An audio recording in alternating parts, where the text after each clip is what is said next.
Hey, I'm doing the ADF rear diff lockout bushings on a 2025 Outback, and this is just going to be the process. You see the two bolts or the two nuts there.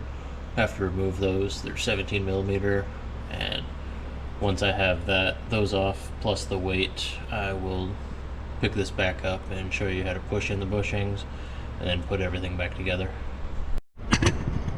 Alright, I got the two nuts off and the factory weight, and what you can see here, the bushings don't have any holes in them or they've got divots, but they don't actually pass through for these bushings to fit in, so I'm going to have to just cut along those real quick, and then I can push the bushings in.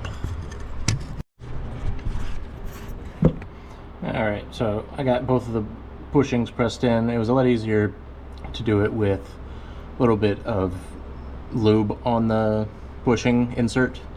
Just had some motorcycle chain lube and I used that, so it doesn't really matter what you use.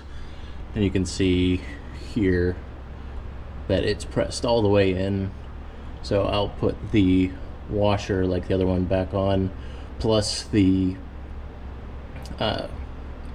factory weight, and tighten it back up. Alright, it's all back together, bushings are inserted, and I'll have to go do a test drive real quick to see if I feel any difference.